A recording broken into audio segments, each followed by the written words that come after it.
다 함께 묵도하심으로 주일 아침 예배를 시작하겠습니다.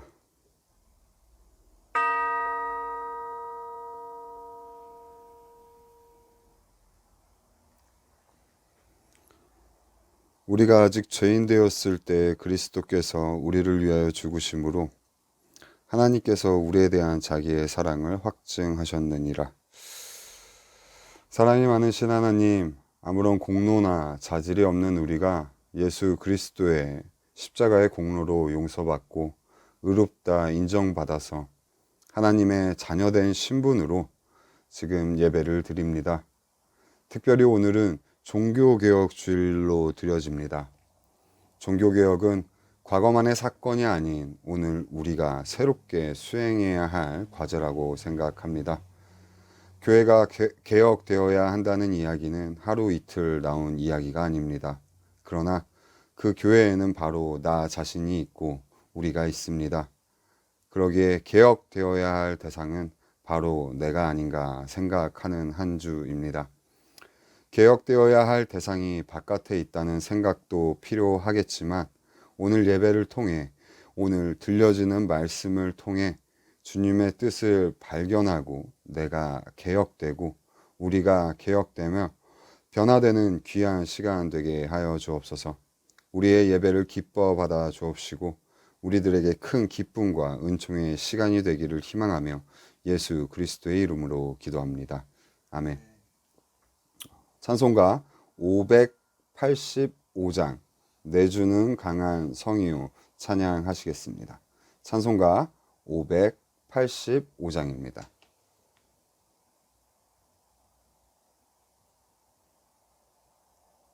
내주는 강한 성이요 방패와 병기 되시니 큰 환난에서 우리를 구하여 내시리로다. 옛 원수 마귀는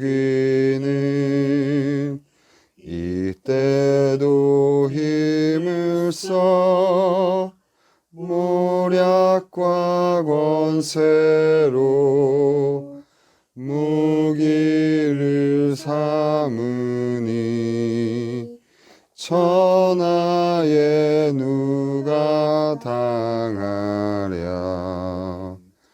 내 힘만 의지할 때는 패할 수밖에 없도다. 힘 있는 장수 나와서 날 대신하여 싸우네. 이 장수 누군가 주 예수 그리스도 만군의 주로다. 당할 자 누구랴. 반드시 이기리로다. 이 땅에 마귀들 끌어 우리를 삼키려 하나. 겁내지 말고 섰거라. 진리로 이기리로다. 친척과 재물과 명예와 생명을 다 빼앗긴데도 진리는 살아서 그 나라 영원하리라.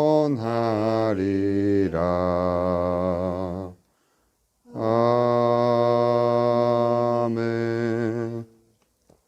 찬송가 뒤쪽에 있는 교동문 104번 교동문 104번 종교개혁 주일입니다.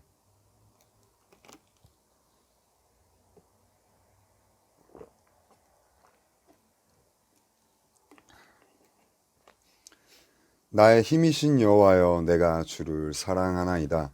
여호와는 나의 반석이시요 나의 요새시요 나를 전지시는 이시요. 나의 하나님이시요, 내가 그 안에 피할 나의 바위시요 나의 방패시요. 나의 구원을 뿌리시오 나의 산성이로다. 예수께서 이르시되 오히려 하나님의 말씀을 듣고 지키는 자가 복이 있느니라 하시니라. 내가 복음을 부끄러워하지 아니하노니 이 복음은 모든 믿는 자에게 구원을 주시는 하나님의 능력이 됨이라. 먼저는 유대인에게요 그리고 헬라인에게로다. 복음에는 하나님의 의가 나타나서 믿음으로 믿음에 이르게 하나니 기록된 바 오직 의인은 믿음으로 말미암아 살리라 함과 같으니라.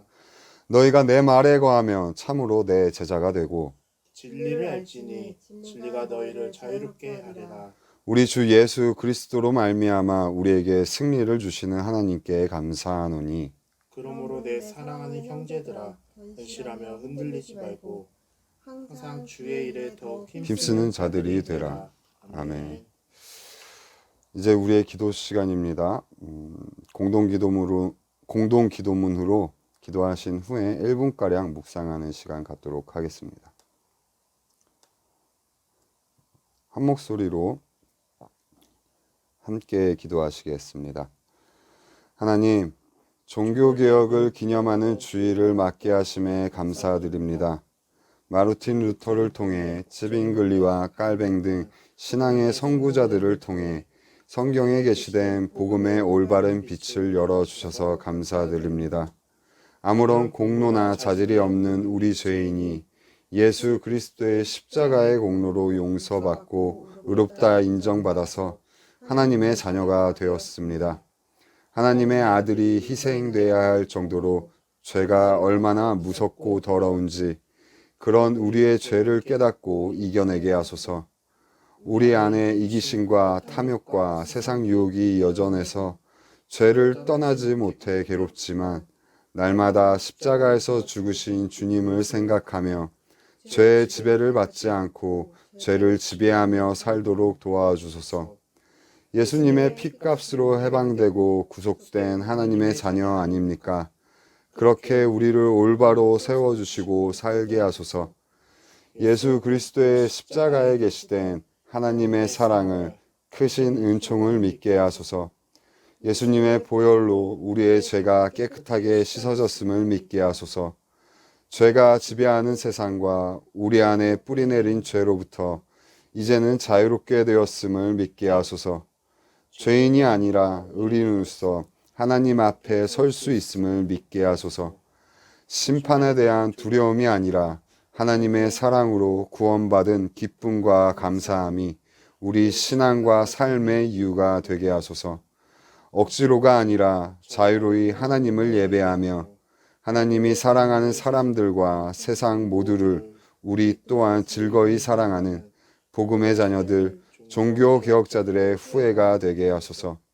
십자가와 부활의 주, 우리의 주님이신 예수 그리스도의 이름으로 기도합니다. 아멘.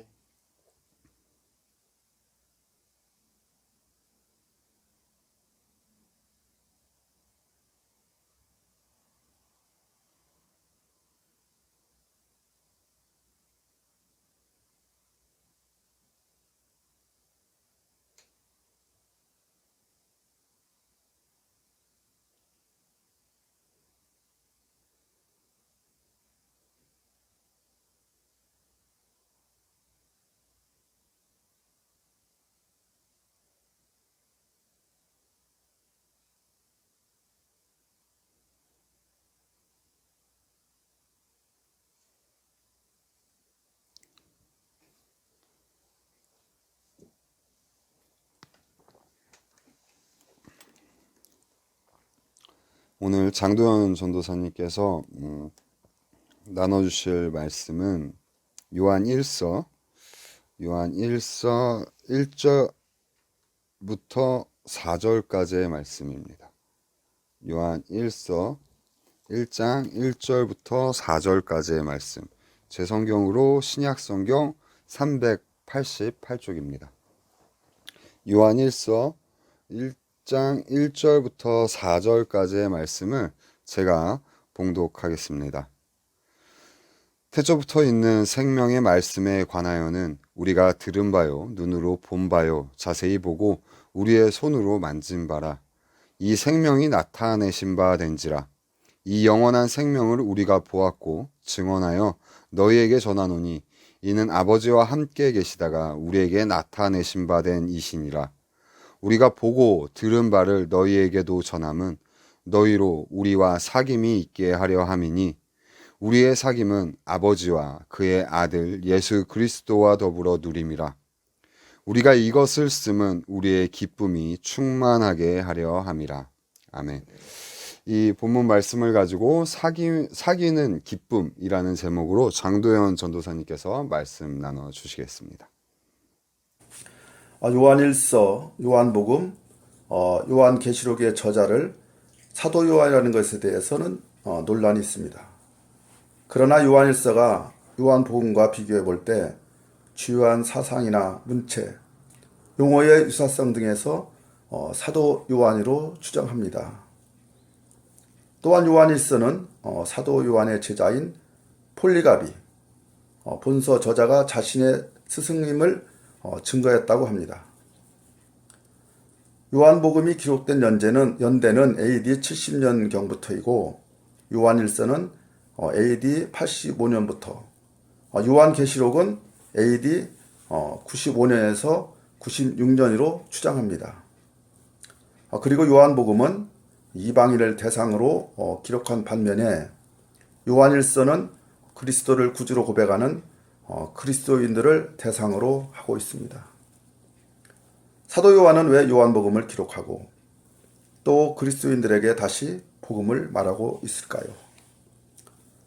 1세기 교회들은 적지 않은 외부 핍박이 있었고 내부적으로는 이단의 세력들이 활개를 치고 있는 상황이었습니다. 더구나 예수님께서 부활 승천하시고 세월이 흘러 제자들도 죽었고 또한 예수님 당시 처음 복음을 받고 경험했던 소위 1세대나 2세대들도 자연히 사라지게 되었을 것입니다. 이렇게 직접 예수님과 함께했던 세대들과 단절되다 보니까 예수 그리스도의 생명이 살아 움직이는 기쁨에서 멀어지고 사랑의 교제가 단절되어가는 형국이었을 것으로 생각합니다. 소위 말하는 영적인 단절 혹은 영적 침체에 빠져 있다고 볼 수 있었을 것입니다. 이들은 요한 1서에서 말하는 육신의 정욕, 안목의 정욕, 이생의 자랑으로 영의 소욕보다는 육체의 소욕으로 무력한 자들이 되어가고 있었던 것입니다. 생명 대신 그리스도와 점점 멀어지고 있다는 얘기입니다.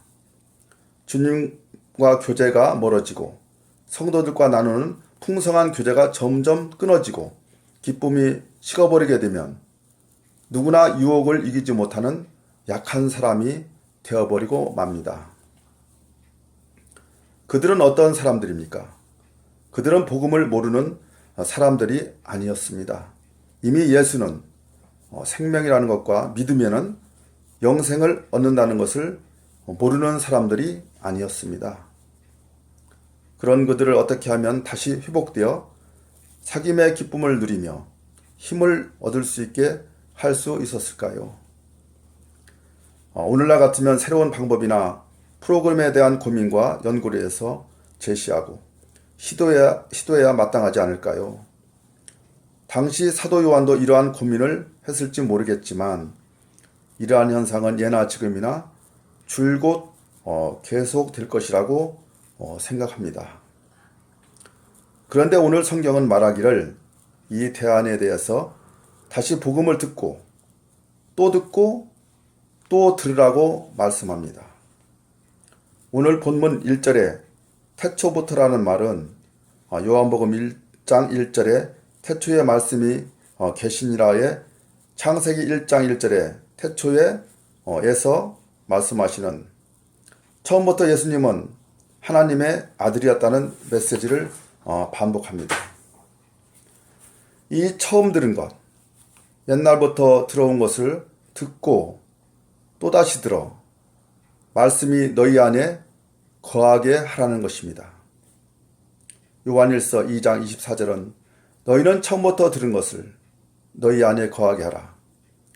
처음부터 들은 것이 너희 안에 거하면 너희가 아들과 아버지 앞에 거하리라고 말씀하십니다.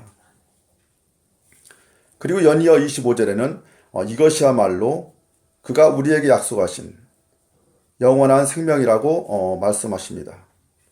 그럼 구체적으로 영생은 무엇일까요? 요한복음 17장 3절에서 영생은 곧 유일하신 참 하나님과 그가 보내신 자 예수 그리스도를 아는 것이니라 라고 말씀하십니다. 우리 믿는 사람들은 머릿속으로 예수님을 압니다. 그러나 그것은 정말 예수님을 안다고 할 수 없을 것입니다. 그것은 마치 우리가 사과를 보면은 저것이 사과야 라고 구분할 수 있지만 진정 사과를 먹어보지 않고는 사과를 안다고 할 수 없듯이 말입니다.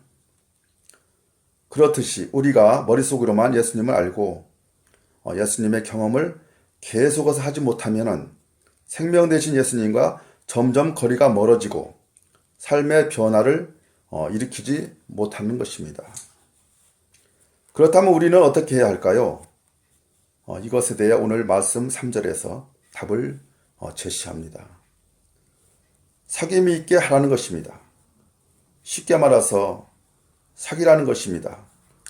사귐이라는 단어는 영어로 펠로십이고 헬라어로는 코이노니아입니다.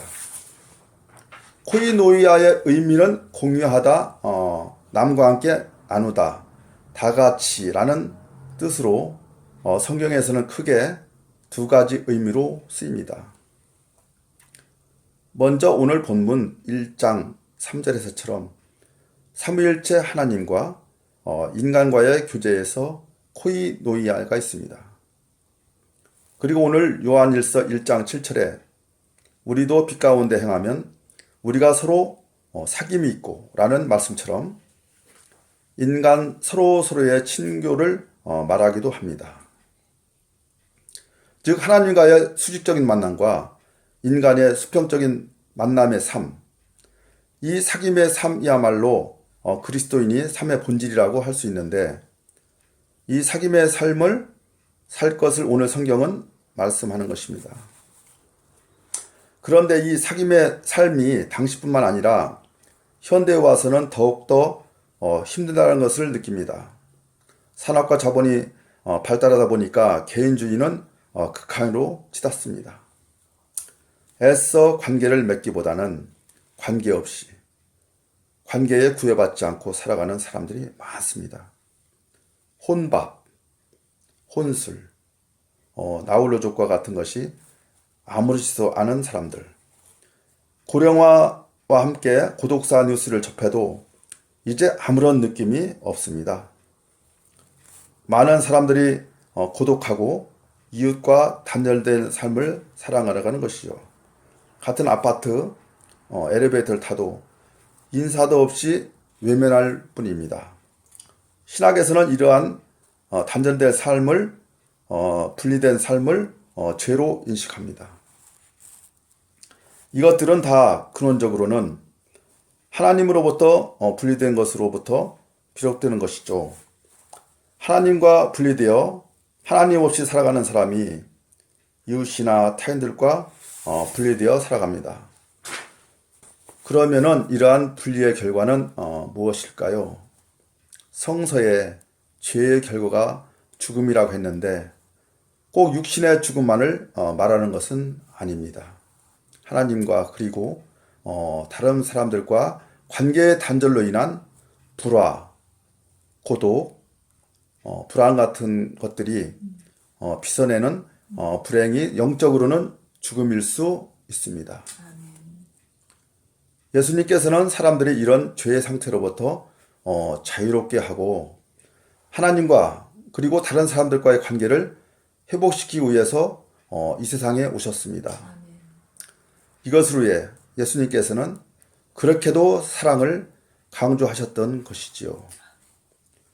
예수님은 크고 제일 되는 계명을 묻는 율법사들에게 내 마음을 다하며 목숨을 다하며 힘을 다하며 뜻을 다하여 주 너의 하나님을 사랑하고 또 내 이웃을 제 자신과 같이 사랑을 하고 말씀을 하셨습니다. 또한 직접 새 계명이라고 말씀하시며 서로 사랑하라. 내가 너희를 사랑한 것 같이 너희도 서로 사랑하라며 사랑을 당부하셨습니다. 이 사랑을 요한일서 2장 7장에서는 다음과 같이 말씀하시는데요. 2장 7절을 새 번역으로 읽어보겠습니다. 사랑하는 여러분, 내가 여러분에게 써 보내는 것은 새 계명이 아니라 여러분이 처음부터 가진 옛 계명입니다. 그 옛 계명은 여러분들이 들은 그 말씀입니다. 아멘. 즉 우리가 옛부터 들어왔던 율법의 대강령, 하나님을 사랑하고 이웃을 사랑하는 것이 세월이 흐르고 시대와 환경이 바뀌어도 구원이요 생명이라는 것입니다. 그리고 무엇보다도 오늘 3절의 책임은 하나님과의 관계 회복을 말씀하고 있습니다. 하나님과의 깊은 영적 교제를 통한 기쁨을 맛보고 누리는 것이죠. 죄인이었던 우리가 전능하신 창조주 하나님과 사귀며 교제할 수 있도록 허락해 주신 분이 누구십니까? 바로 예수님이십니다. 그 예수님을 구주로 영원한 생명으로 받아들이는 사람들과 나누며 하나 되는 공동체의 삼위할말로 예수님을 깊이 경험하고 알아가는 복음의 삶인 것이죠. 마음 모아 읽어 내려가는 공동 기도문, 공동의 식사와 소박한 교제들을 통해 마음을 열고 삶을 함께 나누는 공동체, 서로 격려하고 붙들어주고 세워주는 사랑의 공동체에서의 사귐을 통해 예수님을 경험하며 그 사귐으로 인한 충만한 기쁨의 열매가 날마다 차곡차곡 맺어지기를 축원합니다. 다음으로는 찬송가 490장 주여 지난밤 내 꿈에 찬송하시겠습니다.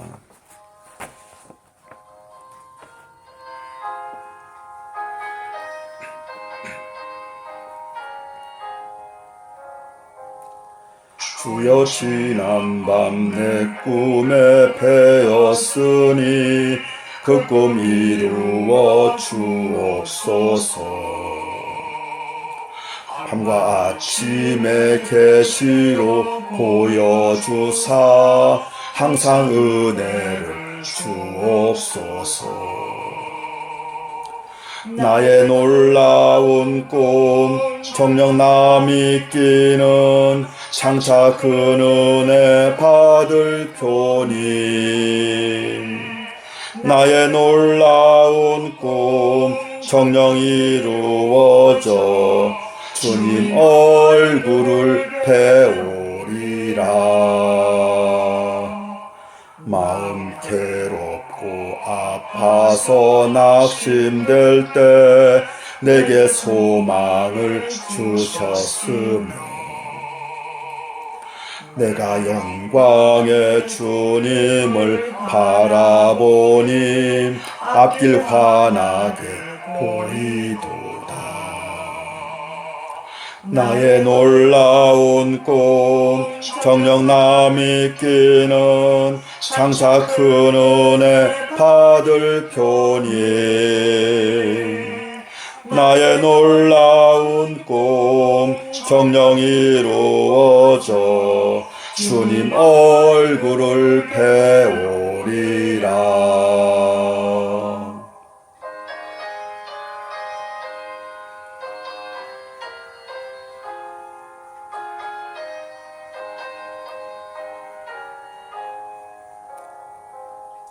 세상 풍조는 나날이 변하여도 나는 내 믿음 지키리니. 인생 살다가 죽음이 꿈 같으나 오직 내 꿈은 참되리라.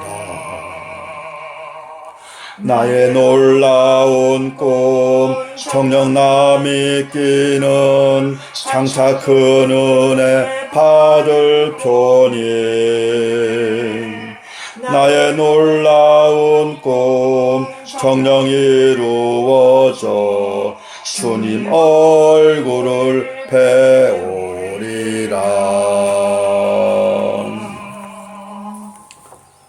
기도드리겠습니다. 거룩하신 하나님 감사합니다.